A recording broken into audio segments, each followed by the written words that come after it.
बलहारी द्रवहु सुदशरथ अजर बिहारी। राम सिया राम जय जय राम। राम सिया राम जय जय राम।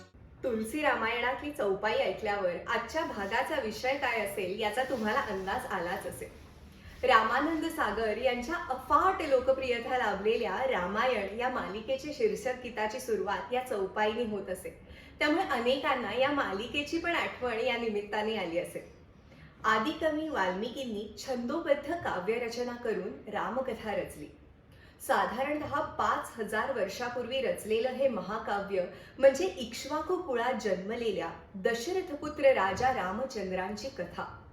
या ग्रंथात 7 खंड आहेत आणि ज्याच्यात 24,000 श्लोक आहेत। एक साहित्यिक कृती म्हणूनही तिच्याकडे पाहिलं तरी जगातल्या अनेक विद्वानांनी तिला वाखाणलं आहे। त्या कथेत मनुष्य स्वभावाचे विविध कंगोरे पाहायला मिळतात। प्रेम, द्वेष, राग, लोभ, मत्सर अशा विविध अगदी टोकाच्या भावना बघायला मिळतात। राम, लक्ष्मण, सीता, हनुमान आणि रावण या मुख्य पात्रांशिवाय अनेक विलक्षण व्यक्तिरेखा उपकथानक असलेलं हे अजोड काव्य अनुष्टुप छंदात रचलेलं आहे। राम आदर्शाचा मेरुमणी, एक उत्तुंग व्यक्तिमत्व, आदर्श पुत्र, बंधू, सखा, योद्धा, पती, राजा, इतकंच काय तर एक आदर्श शत्रू सुद्धा। अशा अत्यंत धर्मज्ञ, नीतिमान, न्यायप्रिय, पराक्रमी, तरीही नम्र, सर्वभूतहितदक्ष, चारित्र्य संपन्न राजा आपल्या असामान्य गुणांमुळे देवत्वाला पोहोचला, वंदनीय झाला, पूजनीय झाला। संपूर्ण भारत, भारतीय उपखंड आणि आग्नेय आशियामधल्या संस्कृतीवर हजारो वर्ष प्रभू रामाचा विलक्षण प्रभाव आहे। रवींद्रनाथ टागोरांच्या शब्दात सांगायचं झालं तर रामकृष्णांच्या दिव्य चरित्रांनी मंडित रामायणाच्या, महाभारताच्या रेशीम धाग्यांनीच भारतीय संस्कृतीचं महावस्त्र विणलंय। वा, आपले सगळे सण उत्सव हेही त्याच्याशी निगडीतच।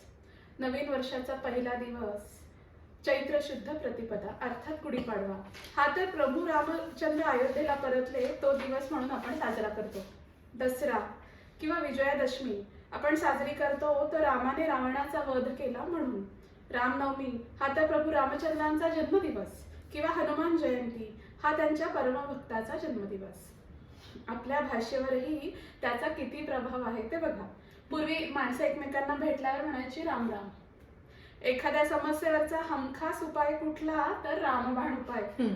आदर्शवत राज्य कोणते तर ते रामराज्य। बरोबर। तत्वनिष्ठा वारंवार बदलत जाणारे आया राम आणि गया राम। एखाद्या गोष्टीत फारसा काही अर्थ उरला नसेल तर आपण म्हणतो आता काही राम उरला नाही, आणि एखाद्याला अखेरचा निरोप देतानाही आपण म्हणतो श्रीराम।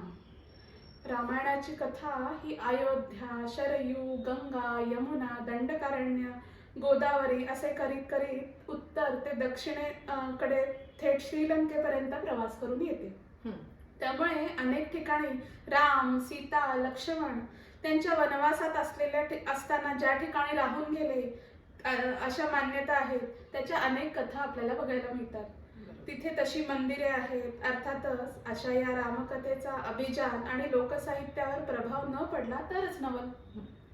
म्हणूनच जवळपास सगळ्या भारतीय भाषांमध्ये कथा, काव्य, नाटक, गाणं, नृत्य, ओव्या अशा अनेक रूपात राम आणि त्याच्या कथेतील अनेक पात्र आपल्याला भेटत राहतात। खरंय। कालिदासापासून भवभूतीपर्यंत, तुलसीदासापासून तामिळ कवी कंबापर्यंत किंवा अगदी अलीकडच्या गीतरामायणकार गदिमांपर्यंत अनेक अनेक कवींनी रामकथेने प्रभावित होऊन काव्यरचना केलेल्या आहेत। मला तर इतक्या वैविध्यतेने नटलेल्या प्रांतात राहणाऱ्या, वेगवेगळ्या भाषा बोलणाऱ्या, वेगवेगळ्या आर्थिक, सामाजिक स्तरातल्या लोकांवर गेल्या 5000 वर्षांपासून राम आणि कृष्ण या 2 व्यक्तिरेखांचा इतका प्रभाव कायम आहे, हीच कल्पना अतिशय काव्यात्मक वाटते। याच रामकथेचा आधुनिक काळातील कवींनी केलेला आविष्कार आज आपण अनुभवूया। गीत रामायण हे नाव ऐकलं नाही असं मराठी घर विरळाच. खरं. गजानन दिगंबर माडगुळकर अर्थात गदिमा यांच्या तेजस्वी लेखणीतनं उतरलेलं हे मराठी भाषेचं एक अनमोल लेणं. वाल्मिकी रामायण अत्यंत सुरेख आणि समर्पक शब्दात त्यांनी गीत रूपात लिहिलं आणि त्याला स्वरबद्ध करून सुधीर फडके म्हणजे आपल्या बाबूजींनी घराघरात पोहोचवलं. आपण सगळेच जण त्या निखळ स्वरानंदात अनेकदा चिंब भिजलेलो आहोत. आजचा आमचा प्रयत्न आहे त्यातला काव्यानंद तुमच्यापर्यंत पोहोचवण्याचा. अतिशय रमणीय आणि मधुर तितक्याच विस्तृत रामचरित्रावर कविता मोजून निवडणं हे खरं तर आमच्यासाठी थोडंसं चॅलेंजिंगच होतं. पण तरीही काही निवडक प्रसंगांच्या अनुषंगानं आम्ही काही कविता निवडल्या आहेत आणि त्या 4 छोट्या छोट्या भागांमध्ये तुमच्यापर्यंत पोहोचवण्याचा आमचा हा प्रयत्न आहे.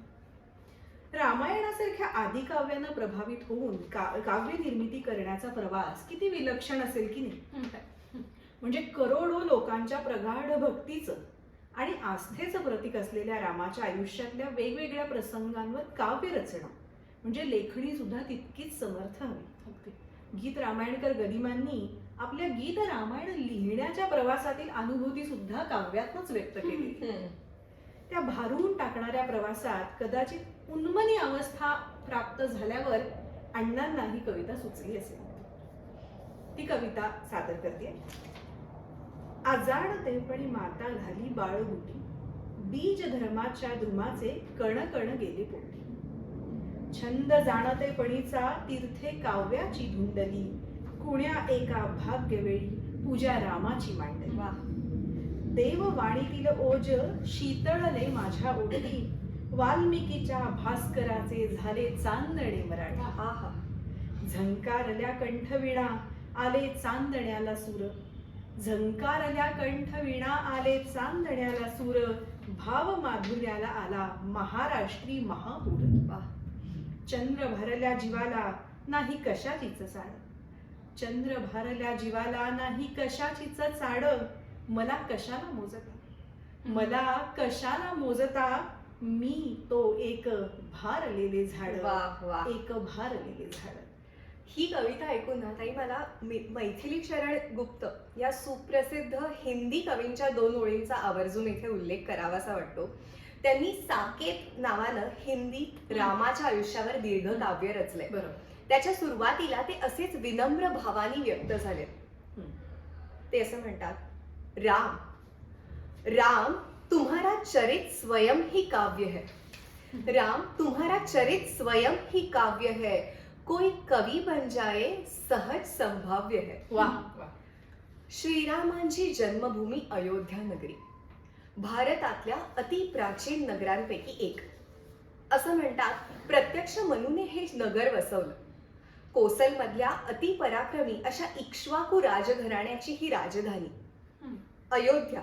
अयोध्याचा अर्थ ज्या नगरीसाठी युद्ध करणं योग्य नाही, म्हणजे इनविन्सिबल किंवा अपराजेय अशी नगरी. अयोध्या मथुरा माया काशी कांची अवंतिका, पुरी द्वारावती चैव सप्तैता मोक्षदायिका.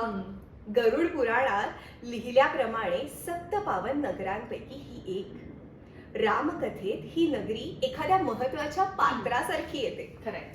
ह्या अयोध्येचं वर्णन करणारी ही गीत रामायणातली एक सुंदर कविता आपण आता सादर करूया. सरयू तीरावरती अयोध्या मनुनिर्मित नगरी, त्या नगरीच्या विशालतेवर उभा राहिल्या वास्तू सुंदर. मधुन वाहती मार्ग समांतर, रथ वाजी गज पाथिक चालती नटुनी त्यांच्यावरी.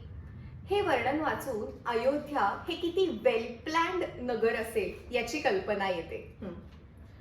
घराघरावर रतन तोरणे अवती भवती रम्य उपवने, घराघरावर रतन तोरणे अवती भवती रम्य उपवने, त्यात रंगती नृत्य गायने, मृदंग वीणा नित्य नादती, अलका नगरी परी अयोध्या मनुनिर्मित नगरी.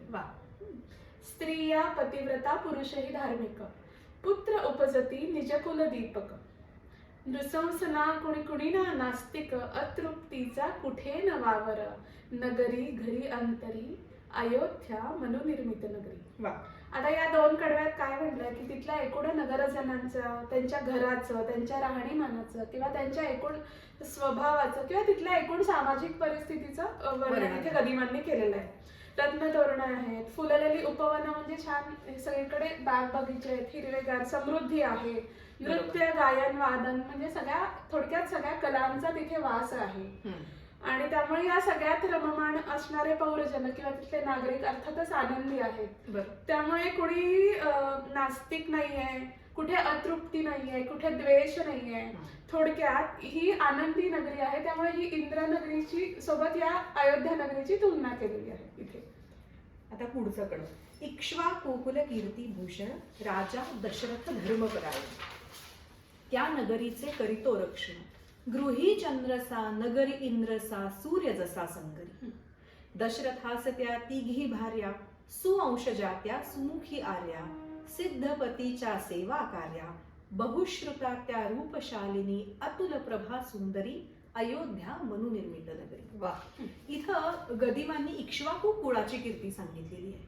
म्हणजे थोडक्यात दशरथ राजाची लेगसी, त्याला जी काही लेगसी आहे, त्याची जी परंपरा आहे त्याचं वर्णन आहे. हे इक्ष्वाकू कुल हे अत्यंत पराक्रमी राजांनी जन्म घेतलेलं कुल म्हणून भारतभूवर प्रसिद्ध आहे. म्हणजे त्याच्यात भगीरथ आहे, अंबर्षी आहे, नहुष आहे, रघु आहे, अज आहे, अशा अनेक पराक्रमी पुरुषांनी या कुळात जन्म घेतला. त्यांच्यासारखाच राजा दशरथ हा सुद्धा एक अत्यंत आणि गुणवान आणि धर्मपरायण असा राजा आहे. आता त्याच्यासाठी उपमा किती सुंदर वापरल्यात बघा गदिमांनी. गृही चंद्रसा म्हणजे गृहस्थाश्रमी चंद्रासारखा मायाळू, प्रेमळ, शीतल. नगरी इंद्रसा म्हणजे नगरीचा कारभार हा इंद्राच्या वैभवानी आणि कर्तव्य दक्षतेने चालवणार. आणि सूर्य जसा संगरी म्हणजे समरांगणी एखाद्या सूर्यासारखा तळपणारा असा हा राजा दशरथ. आणि पुढच्या कडव्यात त्याच्या त्या तिन्ही भार्यांचं म्हणजे कौसल्या, सुमित्रा आणि कैकेयीचं वर्णन केलेलं आहे. किंवा त्या सुंदर आहेत, शालीन आहेत, सुस्वभावी आहेत आणि ह्याच्या पुढे जाऊनही त्या बहुश्रुत आहेत म्हणजे वेल रेड, वेल इन्फॉर्म किंवा वाईज आहेत असं वर्णन केलेलं आहे. ते असं म्हणतात, तिघी स्त्रियांच्या प्रीती संगमी तिन्ही लोकीचे सुख ये धामी. एक उणेपण गृहास्थाश्रमी पुत्रोदयपण अजूनी नवता प्रीतीच्या अंबरी अयोध्या मनुनिर्मित नगरी. राज सौख्य ते सौख्य जनांचे एकच चिंतन लक्ष मनांचे. काय काज या सौख्य धनांचे कल्पतरुला फूल नसते का वसंत सरला तरी अयोध्या मनुनिर्मित नगरी. हे सगळं ठीक आहे पण तरीही एक खंत आहे, तिघींनाही पुत्र नाही. त्यामुळे सगळं आहे पण उदासीची एक छाया आहे. अर्थातच नगरवासियांनाही आपल्या राजाचं हे शल्य बोचतंय. काय सुंदर ओळे बघा ना शेवटची की कल्पतरुला फूल नसते का वसंत सरला तरी. म्हणजे सगळं इच्छिलेलं पूर्ण करण्याची क्षमता असलेला हा आमचा राजा पण वसंत सरला म्हणजे त्यांचं वय उलटून गेलं तरीही या कल्पतरूवर फूल नाही असं कसं. तर हा आमचा होता पहिला भाग. लवकरच भेटूया पुढच्या भागात. जय श्रीराम. जय श्रीराम.